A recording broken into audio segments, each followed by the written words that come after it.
اسی طرح لوط کو بھیجا جب اس نے اپنی قوم سے کہا کیا اس بے حیائی کا ارتکاب کرتے ہو؟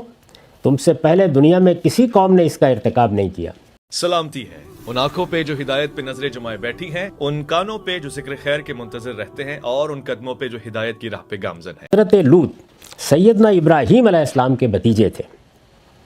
ان کی قوم اس علاقے میں رہتی تھی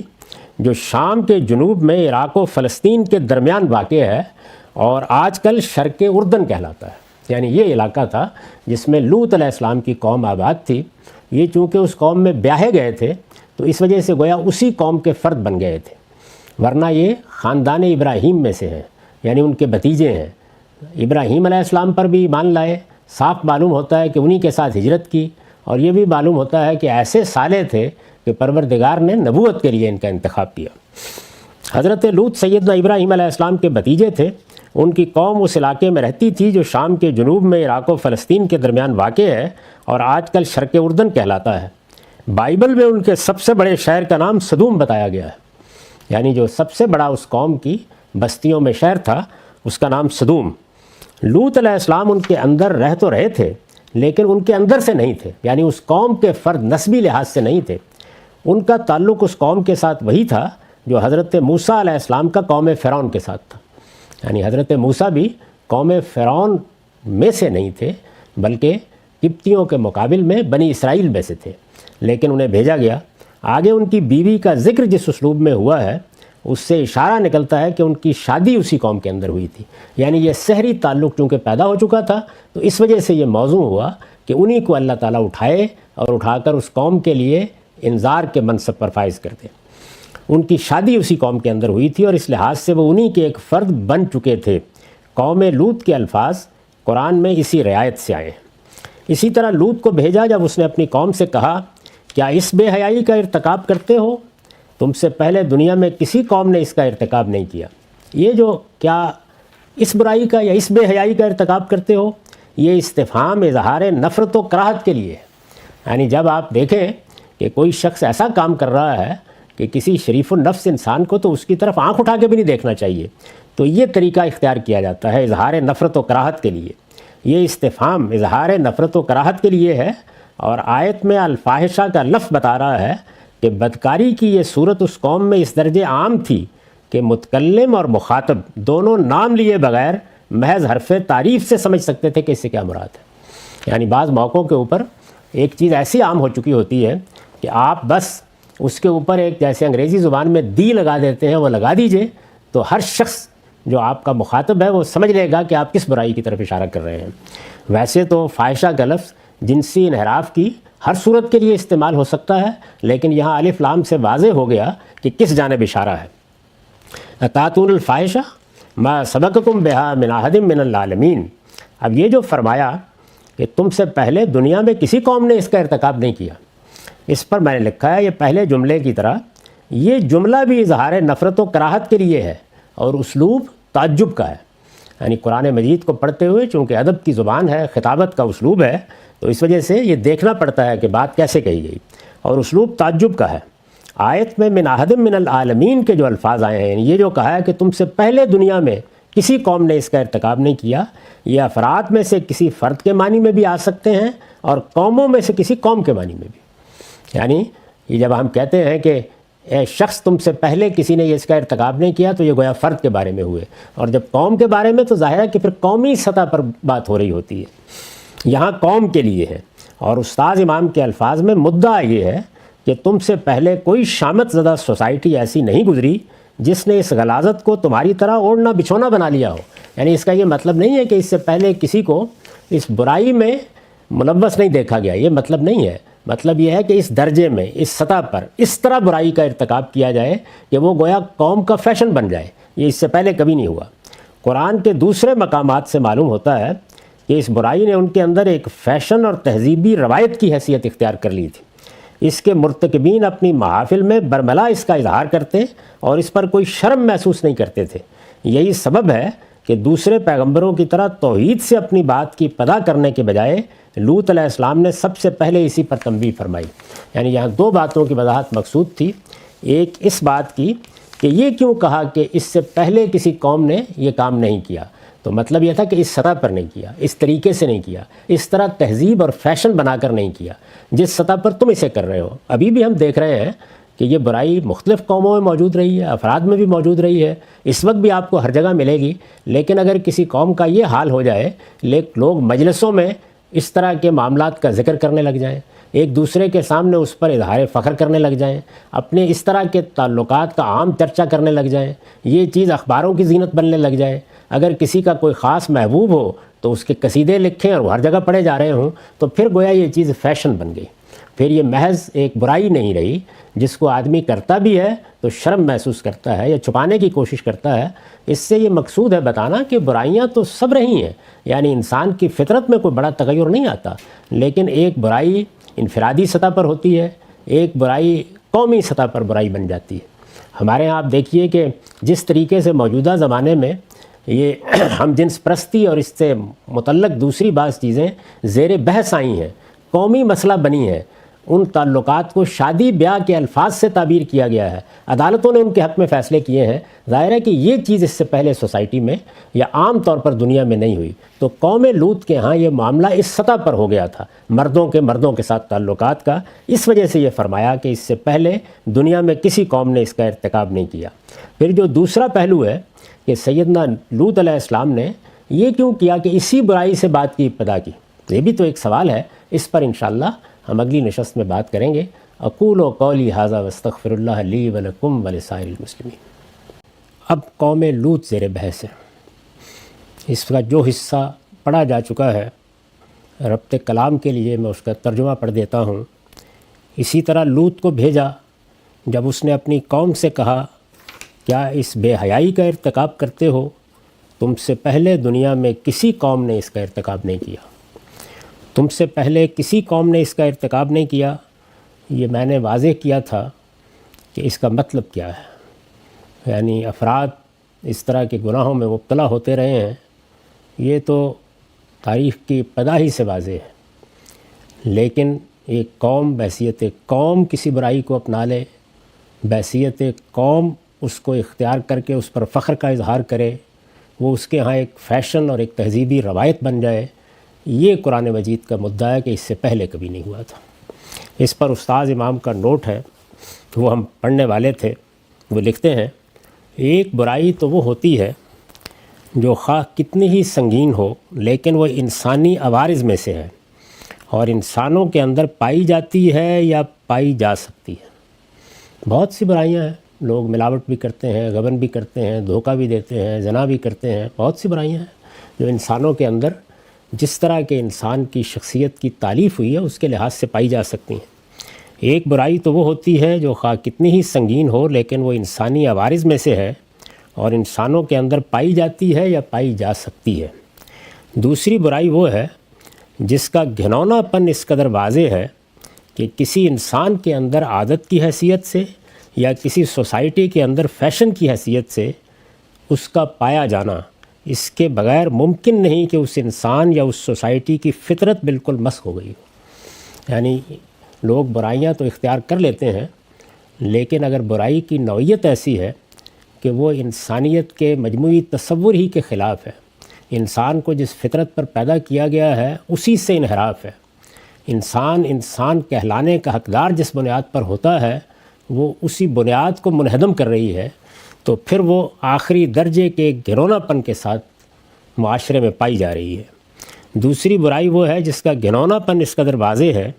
کہ کسی انسان کے اندر عادت کی حیثیت سے اور کسی سوسائٹی کے اندر فیشن کی حیثیت سے اس کا پایا جانا بغیر اس کے ممکن نہیں کہ اس انسان یا اس سوسائٹی کی فطرت بالکل مسخ ہو گئی ہو۔ جہاں اس طرح کے لوگوں سے سابقہ ہو وہاں اصل قابل توجہ چیز وہی برائی ہوتی ہے۔ اگر کسی سوسائٹی میں کوئی 2-4 لوگ ڈاکے ڈالنا شروع کر دیں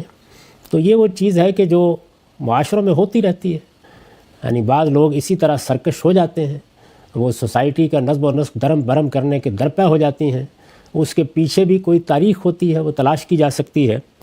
لیکن اگر کسی شہر میں کسی بستی میں سب لوگ مل کے یہ فیصلہ کریں کہ اب ڈاکے ڈالنا ہی اصل کام ہے، اور جو ڈاکہ نہیں ڈالتا وہ آدمی کیا ہوا، مرد کیا ہوا، اگر یہ صورت پیدا ہو جائے تو اس کا مطلب یہ ہے کہ انسان کی فطرت بالکل مسخ ہو گئی۔ سوسائٹی نے اس چیز کو فیشن کے طور پر اختیار کر لیا ہے یا تہذیبی روایت کے طور پر اختیار کر لیا ہے کہ جو کسی حال میں بھی کسی معاشرے کا فیشن یا تہذیب نہیں بن سکتی، کیونکہ وہ انسان کی فطرت میں اپنے لیے کوئی بنیاد نہیں رکھتی۔ تو انسان کے ساتھ یہ بات تو ہے کہ وہ اپنی فطرت سے انحراف کر سکتا ہے، اس لیے کہ اس کو ارادہ و اختیار دیا گیا ہے، وہ اپنی فطرت کو مسخ بھی کر لیتا ہے، لیکن یہ بات کہ وہ اس حد تک مسخ کر لے کہ پوری سوسائٹی کے لیے وہ چیز ایک فیشن اور ایک تہذیب بن جائے، اگر صورتحال یہ ہے تو پھر یہ بڑی قابل توجہ صورتحال ہے۔ دوسری باتیں خواہ کتنی ہی اہمیت رکھنے والی ہوں، سب ثانوی درجے میں آ جاتی ہیں۔ یعنی اگر ہم کسی بستی میں جائیں اور وہاں دین کی دعوت کا کام کرنا چاہیں یا کوئی حق بتانا چاہیں اور یہ معلوم ہو کہ ساری بستی کے لوگوں نے یہ فیصلہ کر لیا ہے کہ وہ آپسی میں ایک دوسرے کو پکا کر کھا جاتے ہیں، اگر فرض کر لیجئے کہ یہ صورت ہو تو پھر بات سب سے پہلے یہیں سے شروع ہوگی۔ یعنی یہ اتنا بڑا انحراف ہے کہ جب تک اس کو درست نہ کر لیا جائے اس وقت تک ایمان و اسلام کی بات کی نہیں جا سکتی۔ وہ چیزیں کہ جو عام انسانوں میں بھی غلطی کا باعث بنتی ہیں، گناہ کا باعث بنتی ہیں، کوتاہی کا باعث بنتی ہیں اور کبھی کبھی سرکشی کا باعث بھی بنتی ہیں، وہ سب نظر انداز کی جا سکتی ہیں یا گفتگو میں مؤخر کی جا سکتی ہیں، لیکن اگر صورتحال یہ ہو جائے تو پھر سب سے پہلے اسی کو توجہ کے قابل سمجھنا بھی چاہیے اور اسی کو موضوع بنانا بھی چاہیے۔ آپ ایک شخص کے پاس اس کی اصلاح کی غرض سے جائیں اور دیکھیں کہ وہ کھڑا ہوا غلیظ کھا رہا ہے، یعنی جو کچھ قضائے حاجت میں باہر نکلا ہے اسی کو کھا رہا ہے،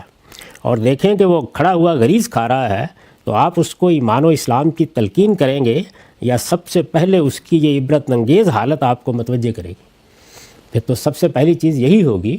کہ اس کو اس مصیبت سے نجات دلائی جائے، اس پر گفتگو کی جائے۔ اگر کوئی مخاطبت کی گنجائش باقی رہ گئی ہے تو سب سے پہلے اسی کو موضوع بنایا جائے۔ حضرت لوط علیہ السلام کو اسی صورتحال سے سابقہ پیش آیا۔ ان کی قوم کے اندر شرک و کفر کی برائی بھی موجود تھی۔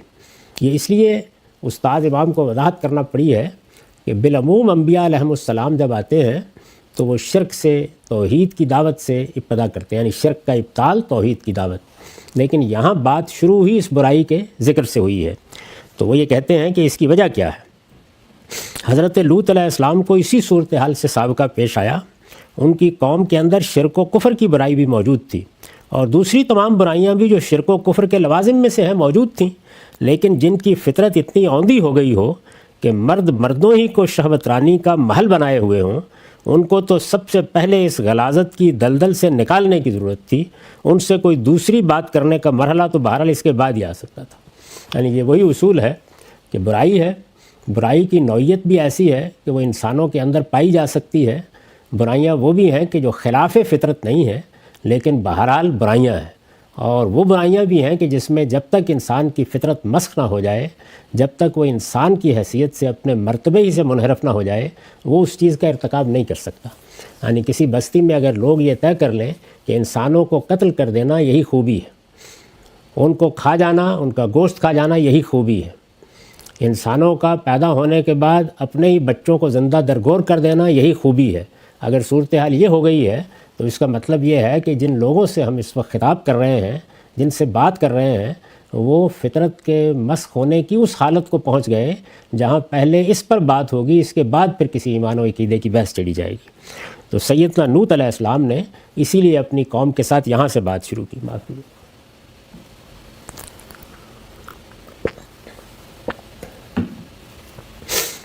اس کے بعد ارشاد فرمایا ہے، انکم لتاتون الرجال شہوۃ من دون النساء بل انتم قوم مسرفون۔ پہلے تو یہ کہا تھا کہ تم سے پہلے دنیا میں کسی قوم نے اس کا ارتکاب نہیں کیا، اب اس کی وضاحت کی ہے، تم عورتوں کو چھوڑ کر مردوں سے اپنی خواہش پوری کرتے ہو۔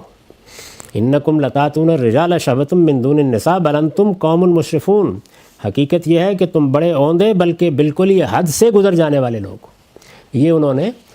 تبصرہ کیا اپنی قوم پر۔ قرآن مجید میں جب یہ دعوت بیان کی جاتی ہے تو یہ اصل میں پوری بات کا خلاصہ ہوتا ہے، چند جملوں میں خلاصہ کر دیا جاتا ہے۔ ظاہر ہے کہ یہ بات تفصیل سے کہی گئی ہوگی، جس طرح ہم کسی کو مخاطب کرتے ہیں تو کوئی تمہید باندھتے ہیں، کہیں سے بات شروع کرتے ہیں، استدلال کرتے ہیں، لیکن قرآن مجید چونکہ یہ بتا رہا ہے کہ پیغمبروں نے آ کر بات کیا کی، کیا چیز لوگوں کے سامنے پیش کی، ان کا موضوع کیا تھا، تو وہ ساری بات کا خلاصہ کر دیتا ہے۔ اس پر میں نے لکھا ہے، یہ جو کہا ہے نا کہ تم لوگ تو بالکل ہی حد سے گزر جانے والے لوگ ہو۔ یہ تیسرا جملہ ہے جس سے لوط علیہ السلام نے اپنی نفرت و کراہت اور قوم کی دیوسیت پر تعجب کا اظہار کیا ہے۔ یہ اوپر بیان ہوا کہ اگر کوئی شخص کھڑا ہوا غلیظ کھا رہا ہے، یہ فرد کا معاملہ ہے، اگر کوئی قوم ڈاکے کو حسن معیشت قرار دے رہی ہے تو ظاہر ہے کہ یہ اس درجے کی برائی ہے کہ پھر سب سے پہلے اسی سے نفرت اور کراہت کا اظہار ہوگا، سب سے پہلے اسی کی غلطی واضح کی جائے گی۔ یہ تیسرا جملہ ہے جس سے لوط علیہ السلام نے اپنی نفرت و کراہت اور قوم کی دیوسیت پر تعجب کا اظہار کیا ہے۔ مطلب یہ ہے کہ خدا نے اس مقصد کے لیے زن و مرد کے جوڑے پیدا کیے تھے، یہ انسان کے لیے اس کے پروردگار کی بنائی ہوئی فطرت ہے۔ یعنی اس کا اگر کوئی جسمانی لحاظ سے بھی مشاہدہ کرے تو وہ پکار اٹھتا ہے کہ اس زمین و آسمان کے خالق نے جب انسان کو بنایا ہے تو اس کے لیے مواصلت کا یہ طریقہ ہے جس کی رہنمائی کی ہے۔ یہی وہ فطری رہنمائی ہے جس کے بارے میں قرآن مجید نے یہ تعبیر اختیار کی ہے کہ جب تم اپنی بیویوں کے پاس بھی جاؤ تو وہاں سے جاؤ من حیث امرکم اللہ، جہاں سے اللہ نے تم کو ہدایت کی ہے۔ ظاہر ہے اللہ کی وہ ہدایت لکھی ہوئی نہیں ہے، وہ اصل میں کتاب فطرت میں لکھی ہوئی ہے اور آدمی اس کو پڑھتا ہے۔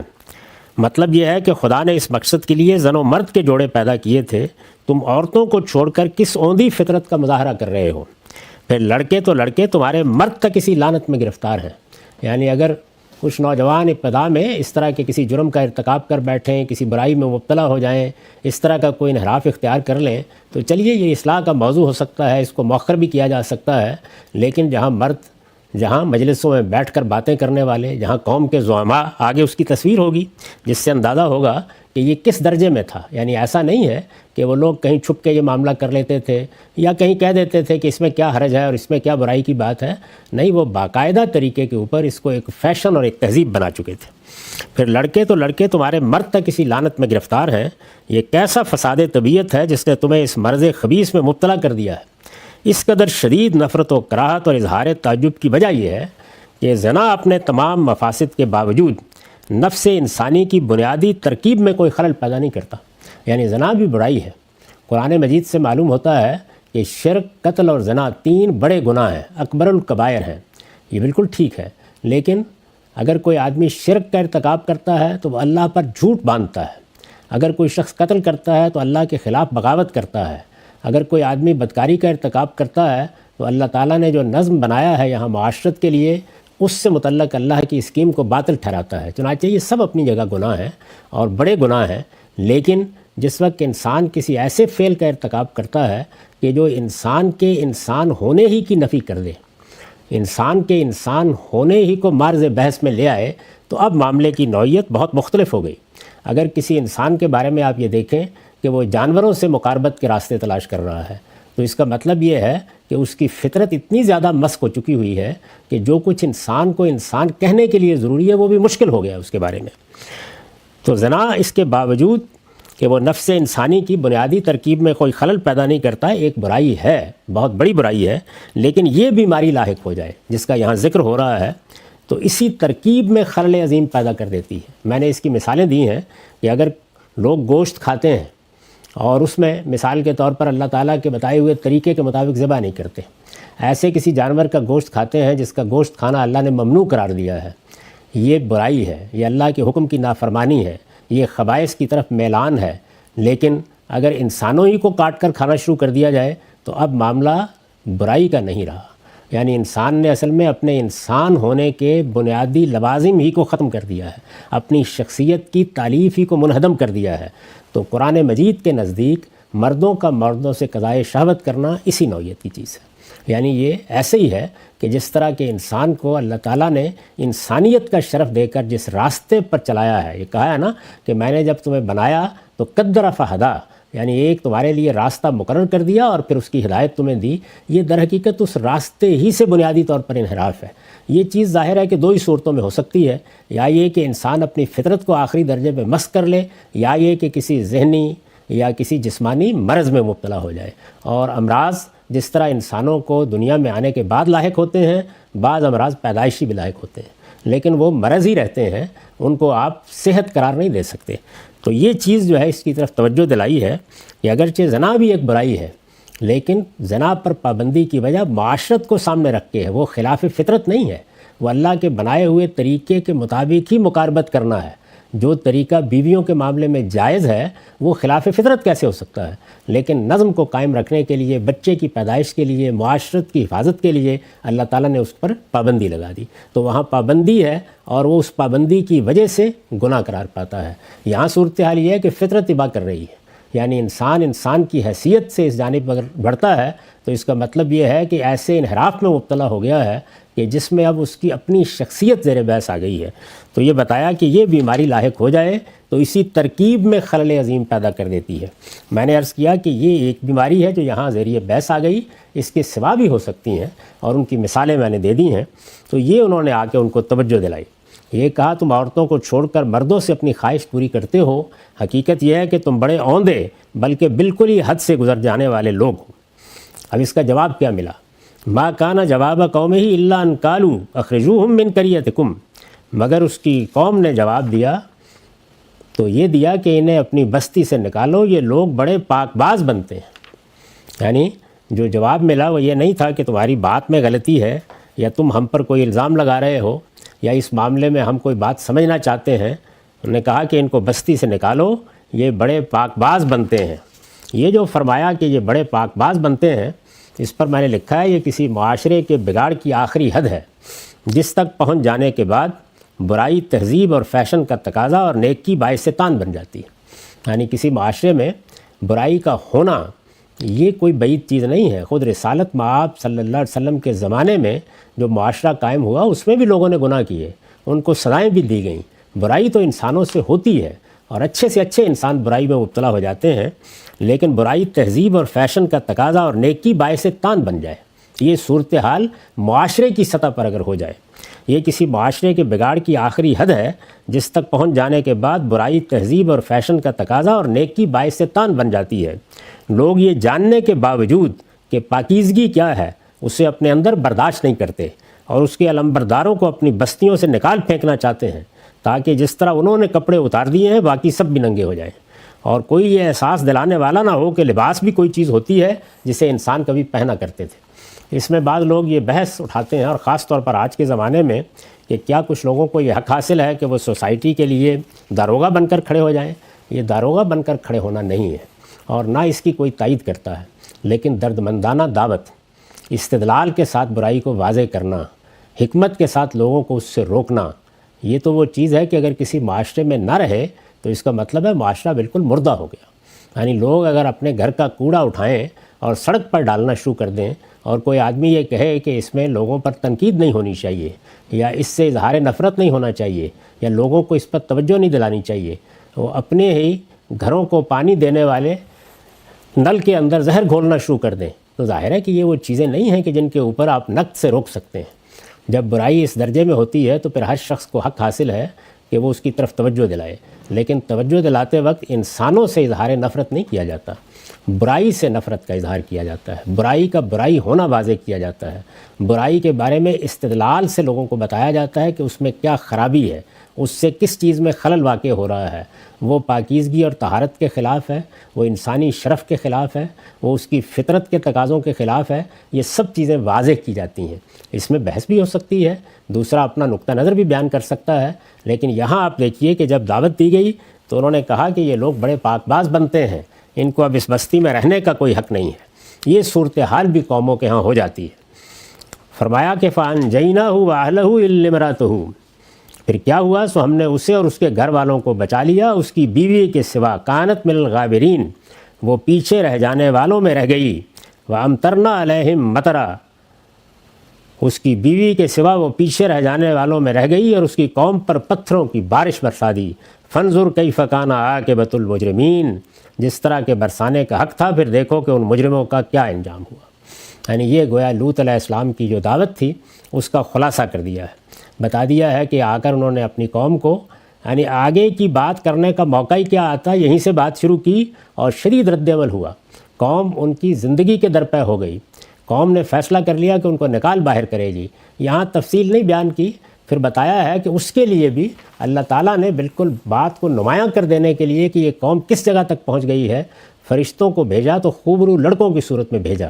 اور وہ قوم برائی میں اس چیز کو تہذیب بنانے میں کہاں تک پہنچی ہوئی تھی۔ قرآن نے بیان کیا ہے دوسری جگہوں پر کہ مجلسوں میں بیٹھ کر اس برائی کا ذکر کرتے تھے، اس پر فخر کا اظہار کرتے تھے، اپنے محبوبوں کے تذکرے کرتے تھے، اور جب ایک شخص کے ہاں باہر سے مہمان آئے خوبرو لڑکوں کی صورت میں تو وہ اس کے گھر پر پل پڑے کہ ان کو ہمارے حوالے کر دو۔ یہ صورت تو آپ سوچ نہیں سکتے کہ کس درجے میں تھی۔ یہ موقع ہے کہ جس پر پھر سیدنا لوط علیہ السلام نے اسی پر توجہ دلائی، اور جب انہوں نے پیغمبر کے معاملے یہ فیصلہ کر لیا کہ وہ پیغمبر کی جان کے درپے ہوں گے اور ان کو نکال باہر کریں گے، تو اللہ کا عذاب آ گیا۔ یہ بتایا ہے قریش کو کہ اللہ تعالیٰ پیغمبروں کے ذریعے سے جب اتمام حجت کر دیتے ہیں تو پھر اسی طرح دنیا میں فیصلہ کیا کرتے ہیں، تمہارا بھی ایسے ہی فیصلہ ہوگا۔ اس میں کچھ چیزیں ہیں، مثال کے طور پر جب یہ کہا کہ یہ لوگ بڑے پاک باز بنتے ہیں تو اس کے لیے جو الفاظ استعمال کیے وہ ہیں اناسن یتطہرون۔ میں نے لکھا ہے پیچھے اناسن یتطہرون کے الفاظ آئے ہیں، ان سے معلوم ہوتا ہے کہ حضرت لوط علیہ السلام کے ساتھ کچھ ایمان والے بھی تھے، مگر یہ آیت بتاتی ہے کہ یہ ایمان لانے والے بھی ان کے اہل و عیال ہی تھے۔ یعنی پیچھے یہ تاثر ہوتا ہے جب یہ کہا کہ تم بڑے پاک باز لوگ ہو، کہ ہو سکتا ہے کہ ان کے ساتھ کوئی 10 20 15 لوگ ایمان لے آئے ہوں، لیکن آگے وضاحت ہو گئی کہ یہ ایمان والے بھی ان کے اہل و عیال ہی تھے، یعنی گھر کے کچھ لوگوں نے ان کی بات مانی، ان سے باہر کا کوئی شخص ان پر ایمان نہیں لایا۔ آگے جو یہ بات فرمائی کہ سو ہم نے اسے اور اس کے گھر والوں کو بچا لیا، اس کی بیوی کے سوا وہ پیچھے رہ جانے والوں میں رہ گئی، یہ خدا کے بے لاگ انصاف کا اظہار ہے۔ لوط علیہ السلام کی بیوی غالباً اپنی قوم اور خاندان کی عصبیت کے باعث حق کو ماننے کے لیے تیار نہیں ہوئی، یعنی گھر میں پیغمبر ہے، شوہر پیغمبر ہے، چونکہ وہ اسی خاندان سے تعلق رکھتی تھیں، اسی قوم سے تعلق رکھتی تھیں، تو خیال ہوتا ہے کہ غالباً اپنی قوم اور خاندان کی عصبیت کے باعث حق کو ماننے کے لیے تیار نہیں ہوئی۔ یہ معمولی بات نہیں ہے، اس کا مظاہرہ جگہ جگہ دیکھا جا سکتا ہے، یعنی حق کو مجرد حق کی بنیاد پر، اس کے استدلال کی بنیاد پر بہت کم لوگ ماننے کے لیے، سننے کے لیے تیار ہوتے ہیں۔ بالعموم یہی دیکھا جاتا ہے کہ پہلے سے ہمارے ہاں کیا مانا جاتا رہا ہے، ہمارے اکابر کیا کہتے رہے ہیں، ہمارے ہاں روایت کیا رہی ہے، حق اپنی ذات میں کیا ہے، ظاہر ہے کہ اس کا فیصلہ یا تو علم و عقل کے مسلمات کی بنیاد پر ہوگا اور یا اللہ کی کتاب پر ہوگا، لیکن لوگ ان دونوں ہی چیزوں کو بنائے استدلال بنانے سے انکار کر دیتے ہیں، اور بالعموم اپنی روایت اور اپنی عصبیت اور اپنی حمیت اسی کو بنائے استدلال بناتے ہیں۔ تو یہاں بھی یہ لگتا ہے کہ پیغمبر کی بیوی ہونے کے باوجود وہ اس صورتحال پر قابو نہیں پا سکیں، اپنی اس عصبیت سے نہیں نکل سکیں۔ لوط علیہ السلام کی بیوی غالباً اپنی قوم اور خاندان کی عصبیت کے باعث حق کو ماننے کے لیے تیار نہیں ہوئی، تو پیغمبر کی بیوی ہونا اس کے لیے کچھ بھی نافع نہیں ہو سکا۔ حضرت نوح کے بیٹے اور حضرت ابراہیم کے باپ کی طرح وہ بھی اسی انجام کو پہنچ گئی جو اس کی قوم کے لیے مقرر ہو چکا تھا۔ یعنی اس سے قرآن نے یہ بتایا کہ دنیا میں اللہ جب عذاب کا فیصلہ کرتے ہیں، دنیا میں جب ان کی دینونت کا ظہور ہوتا ہے، دنیا میں جب سزا برپا ہوتی ہے، تو اس میں بھی کوئی خاندان، کوئی تعلق یہ فیصلے کا باعث نہیں بنتا۔ فیصلے کا باعث ایک میرٹ ہے، اسی پر ہوگا۔ یہ بے لاگ انصاف ہے۔ اللہ کسی کو اپنی رحمت سے ڈھانپ لے، اس کے قواعد بھی بالکل عالمگیر ہیں، اور وہ بتا دیا ہے کہ ان رحمت اللہ قریب من المحسنین، یعنی بندے کا مجموعی رویہ ہوتا ہے، اس کی ندامت ہے، اللہ سے اس کا رجوع ہے، جو اللہ کی رحمت کو لانے کا باعث بن جاتا ہے۔ لیکن یہ کہ کسی کو کسی سے تعلق کی بنیاد پر بخش دیا جائے، کسی کو اس لیے معاف کر دیا جائے کہ وہ فلاں کا بیٹا ہے یا فلاں کا باپ ہے یا فلاں کی بیوی یا فلاں کا شوہر ہے، اللہ کے ہاں اس کی کوئی گنجائش نہیں۔ اس کو واضح کر دیا کہ بیوی اس بنیاد پر کسی رحمت کی مستحق نہیں ہوئی۔ حضرت نوح کے بیٹے کے بارے میں بھی یہی واضح کیا، حضرت ابراہیم کے باپ کے معاملے میں بھی یہی واضح کیا، صاف طریقے سے بتا دیا۔ ارشاد فرمایا تھا اور اس قوم پر پتھروں کی بارش کر دی، اور یہ بارش ایسے کی جس طرح کے برسانے کا حق تھا، بارش برسا دی جس طرح کے برسانے کا حق تھا۔ یہ جو بارش برسا دی کے الفاظ استعمال ہوئے ہیں، پتھروں کی بارش، امطرنا علیہم مطرا، تو یہ پتھروں کی بارش کیوں اس کا ترجمہ کیا گیا؟ اس لیے کہ دوسرے مقامات سے اس کی یہی تصویر معلوم ہوتی ہے۔ چنانچہ میں نے لکھا ہے کہ پیغمبروں کی طرف سے اتمام حجت کے بعد ان کی قومیں بالعموم کنکر پتھر برسانے والی آندھی سے تباہ کی گئی ہیں۔ قرآن نے دوسری جگہ اسے حاسب سے تعبیر کیا ہے، یہ اسی کا بیان ہے۔ یعنی کسی جگہ قرآن مجید اس کی اصل کو بیان کر دیتا ہے، کسی طرح اس کے نتیجے کو بیان کر دیتا ہے، کسی جگہ اس کی کیفیت کو بیان کرتا ہے۔ وہ اصل کے لحاظ سے بیان کرے گا تو یہ کہے گا کہ آندھی چلا دی، ہواؤں کو بے لگام چھوڑ دیا، طوفان برپا ہو گیا، پانی آسمان سے برس پڑا، زمین نے اپنا سارا پانی اگل دیا، آسمان نے اپنا سارا پانی برسا دیا۔ اور اگر اس کی جو حیثیت ہے اس کو بیان کرنا پیش نظر ہوگا کہ وہ کیسے یہ معاملہ ہوا اور کس شدت کے ساتھ ہوا، تو یہ تعبیر ہوگی کہ بارش برسادی گویا یہ صورتحال ہوئی، پتھر نہیں پڑے، پتھروں کی بارش ہو گئی۔ اور اگر نتیجے کے لحاظ سے یا صورتحال کے لحاظ سے تعبیر کرنا مقصود ہو تو پھر صیحہ اور رجفہ کے الفاظ آتے ہیں، تھرتھراہٹ، زلزلہ، یعنی وہ کیفیت کیا پیدا ہوئی۔ تو یہ بتا دیا گیا کہ اس طرح سے یہ قوم بھی اپنے انجام کو پہنچ گئی۔